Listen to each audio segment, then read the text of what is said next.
What's happening with it? This is Slink Johnson, a.k.a. Black Jesus, your Lord and Savior, and you're listening to the Red Rock Podcast Network. How you love that?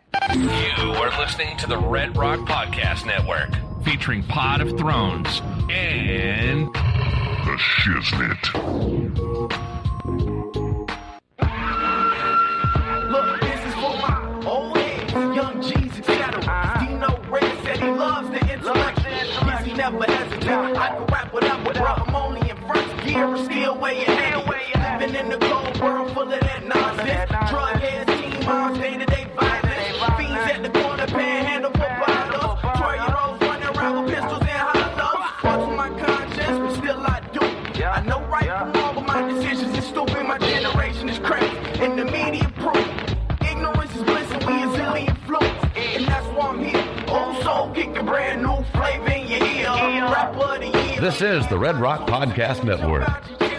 From Red Rock Studios in Los Angeles, California, this is the Shiznit. Now, put your hands together for the Shiznit.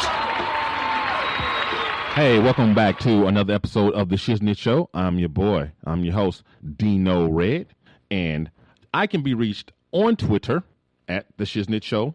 I can be reached on Instagram at the Shiznit Show, and on Facebook under Dino Red, or guess what? The Shiznit Show. And you guys know I do not do this show all alone, but I have with me my ride or dies, Miss Dejan Monique. Hey, hey, hey. What's up, world? It's your girl, Dejan Monique. And yes, you guys can also reach me. You too can reach out. So don't forget to reach out to me also. I'm at Dejan Monique on Facebook, Instagram, Twitter, the Snapchat if you use it. I'm going to make me a Pinterest. Watch, y'all. Don't wait now. Don't you supposed to be giving out where they can find you, not where they going to be able to find you. I'm going to be on Reddit. I'm going to be on later this afternoon, I'll be on the 405. You know, one of these days we're going to be on iHeartRadio. Come on now. Let a girl dream. Let me live, you know. And we have with us back after a 1 week absence, but seemed like a year, the man, the myth, the legend, Mr. Pip Lilly. I'm easy to find. You can, first of all, Google me, bitch. You can find that I'm at Pip Lilly on Twitter. I am at Pip Lilly on Instagram. On Facebook, you cannot be my friend because I don't fucking know you. Google me, bitch. But, I do have a professional Facebook page. You can look up actor, director, writer Pip Lilly. I am on Facebook. There you go. And I actually curate that page because I'm not rich enough to have an assistant yet. See? Well, like him. Woo, welcome back, everybody. The band is back in town or back together again or whatever the expression is. Well, you're the one that was gone. Mine was pre-planned for like a month in advance. That is true. Pip was like, I'm going to be missing a day next month. And I was like, well, I'm going to miss every week till you. I'm going to miss every week till you don't, till you come back then. So. Dejan, like my birthday coming up, I need like 3-4 weekends to celebrate. I didn't even mean for it to happen like that, y'all. I really promise that I didn't. She like the way my birthday is set up. I'm telling you, the way my life was set up, I was like, I don't know if I'm gonna make it. Well, we here now. Yes. Dear God, we here. I'm not gonna start doing my color purple quotes. Oh, thank you. Thank you. We are. Ooh, here. Bo. I drive a Toyota. Yeah. Wish I was a Laker. Came in a Honda, left in a Mazda. Wish I had a Mustang. Okay, for y'all who didn't grow up in church like us, that all just went over your head. Right, should have had a Honda. But yeah, all the saved people know what we're talking about. We over here talking in tongues and stuff. But yeah, speaking of saved people, a little update on my dad. He finally made it to rehab. Awesome. So, and they also decided it was weird because first it was like, oh, okay, he's recovering nicely. We're going to send him to rehab in a couple of days. And then after, 7 to 10 days, we'll send him home. I'm like, okay. So I'm waiting for them to contact me and tell me exactly when he'll be going to the rehab place because they have a special outplace rehab facility. Right. It's basically a hospital, but it just specializes in, rehab. And next thing I know, I'm calling up there to check on the status and and I missed like a day or two and not checking in. Oh, he's recovering nicely from surgery. I'm like, wait, what, sir? What? No. We passed this already. Yeah, right. No, he didn't even have surgery before. It was that was not on the menu. Yeah, but surgery wasn't on the menu. Nobody said anything about surgery. I was like, oh yeah, they just did a pacemaker this morning. Simple procedure. Oh my God. Right? I'm like, just a pacemaker. I'm like, who did you talk to about You this? just cut into my dad's Oh chest. my Right? God, you And didn't she- tell nobody. No, and it was like, he's able to make his own decisions and stuff, so he doesn't need to. But like, If I'm caught, my dad is 80 years old, Right. or will be in like a week or two, right? What if he passed away during that surgery? that part. And like we sitting here thinking they gonna call us and tell That's- us that he's going to, California Institute of Rehabilitation or whatever, That's and they the call part- him to tell us that he passed away. That's the from part surgery. that's the part that makes me upset right now is because they called you to tell you, oh, we're going to be, he's recovering fine. We're No, gonna they send didn't him- call me. I They- called them. And they told you that they was going to send him to rehab in 7 to 10 days? Which part are you talking about? In the very beginning. Were they- You called them and they told you that they were going to wait for another call and we'll send him to rehab, or they called you in the beginning. I'm confused. Okay, so In the very beginning, they told you that they were going to send your dad to an outpatient rehab. right. How did they tell you that? By you calling them or them calling you?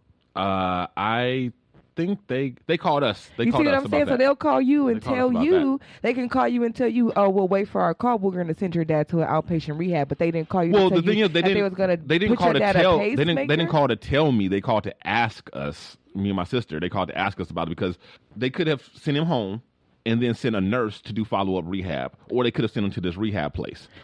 But that's But my they- whole point. They called you to contact you about that, but they couldn't contact you to let you know that he was about to have a Yeah, I pacemaker don't- implanted into his chest. I don't get it either. And then my sister. I know my sister was unreachable because she was like out on the boat in the middle of the ocean. Sis, But I don't voicemail? really know why they didn't. I That's don't know why they crazy. didn't It is call. crazy. I know they That don't is have to call, crazy. but I just that was kind of weird to me. So that was very shocking, and I had to get over like I'm shocked. my initial instinct reflex was to be pissed off and go in on them. Right. But yeah, I'm pissed. But at the end of the day, your but I father didn't. was all right. That's the best Yeah. part. But Yes. that's Yeah. the thing. Yes. Like, it could have been a call going the other way, and you would have been blindsided. by it. Right, but if they had told me that they were, then I'm like, I already know, like any surgery can go wrong, no I matter just had how this conversation routine. yesterday. No matter how routine it is, any Yes. surgery Had can this go wrong. conversation But yesterday. especially if someone's elderly, and especially if it's Come on now. something to do with the heart or whatever. Exactly. And you can kind of like prepare yourself, get ready for it or whatever. And they But know if that the family is involved. They know you guys are involved. So you getting psyched up to go to get a call about rehab and get psyched up about the surgery didn't go right. That's a totally different call. Right. So that was kind of like, I was happy that it didn't go that way, but it was like I said, I was a little pissed off.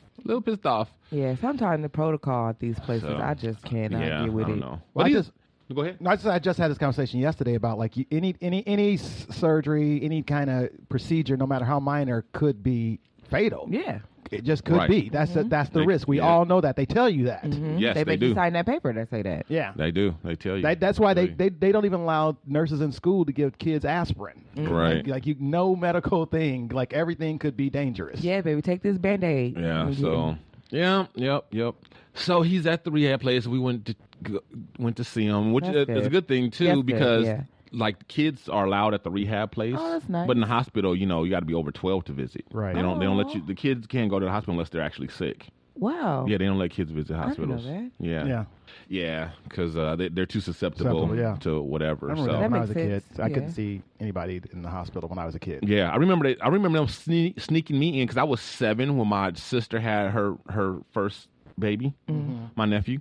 And I remember them, as a matter of fact, I think it was the same hospital my dad was in Cedars. I remember them trying to sneak me in to visit her Aw. in the maternity ward, and we got busted. They had this friend who's a really heavy set dude, and they tried to walk me like behind him and a couple other people, whatever. And it almost worked, but not quite. Well, the other part of it too is children are also germ magnets. Yes. And they just walk around Yeah. with all kinds of like diseases that's been dead for 250 years.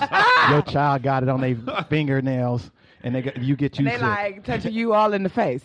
Yeah. So You let your child into the hospital room, like snatching down IV bags and stuff, turning drawers over.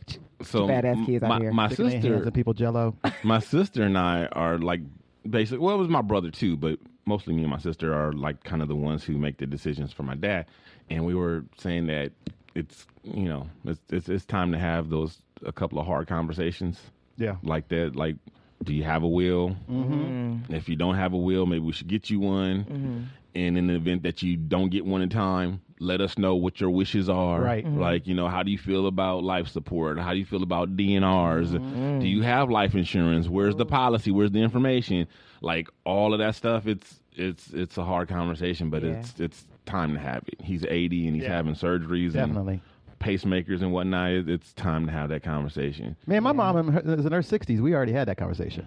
Oh, good for you. Mr. Well, only Responsibility. because when my grandmother died, Yeah. I watched my aunts and uncles, and I'm like, I don't want any of that. Right. I just want to mourn when it's time. Right. And so me and my sister and my brother, we not fighting. Right. We already Yeah. know. Yeah, well, a couple years ago when my mom passed, we kind of brought up that like, oh, we need to talk to Dad, but we never did. But now it's like we really got to get our shit together and find out, what's what, and we need to have that talk. Yeah. So it's a trip being what they call my generation, people who have like an elderly parent at home and small kids, Oh, the sandwich generation, because we're like, we're like a sandwich. Sure. You get it? The old and the young. That's why they call it that. You get it? So it's been weird. It's been a trip, like having that stark contrast and that dichotomy, going, in my house at the same time. It's the first start and then it's the ending and conclusion to see it all. Yep. So, How are you handling it though? it's kind of draining, it's definitely draining. And believe it or not, part of the drain is it's like you understand people are concerned and they're praying for you and or praying for him and they want to be in whatever, but the phone calls and having to constantly update people and of every little thing, and if they don't get the update then they feel slighted or like that, having to deal with that shit. Yeah, everybody's emotions and personality. Oh my God, that's a drag. Yeah. I got Yeah.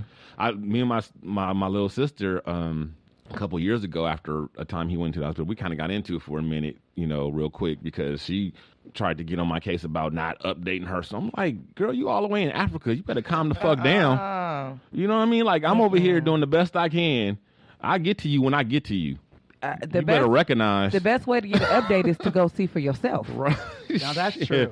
So, if people are very concerned, they would really get up and physically go see with their own two eyes. Well, I think that's the other thing people forget, that when somebody else is looking out for the business, especially if somebody's sick, not only are you doing that, which in itself seems like a full-time job, you also got a full-time job. That part. And a family. And a life.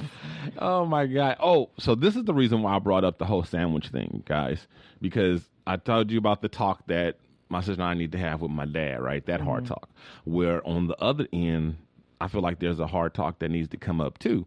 But me and my wife are kind of disagreeing on it. Oh, really? Already? I think so. I think it's time to have the sex talk with Danya. She's 9. You're right. I think it's time. It's time to at least start introducing, like... Yeah, because, well, first of all, I already know that her and her friends are saying something. Just by the fact, I noticed, like, how over the years, like now, anytime a couple, we're watching television, and if a couple starts making out, she like goes under the covers. She hides her before we tell her to leave the room or something like that. Because close your eyes or something. But it's not like if they just do a peck. It's like if they're it's like out. actually like so she knows something already. I can tell she knows something because she didn't used to do that. Right. You know what I mean? So I already know she knows something. Yeah. You know, She and ate that apple. and my wife is so freaking paranoid. Like, I mean, we can be watching stuff that's considered family shows, like Blackish. Right. You know what I mean? And they'll start talking about, because, sex is everywhere these days. It is everywhere. It is everywhere. Especially with the innuendos and stuff, but sometimes they can be a little blatant or whatever. And she wants to just like, she freaks out. She wants to stop it, wants to put something else on or whatever. And I'm like, if it's that ubiquitous, don't you think it's time We talk about that we it? talk about it instead of putting our head in the sand and trying to hide? Because it ain't going nowhere. It's not going to get any better. It's only going to get worse. Better, right? And all she's going to do is continue to get like misinformation from her little friends on the playground and different things like that. Bits and pieces, yeah. It's time. And I like, so that's And what she's exposed to when you guys aren't around, who knows? Right. Exactly. Right. You know, and she's on a pad and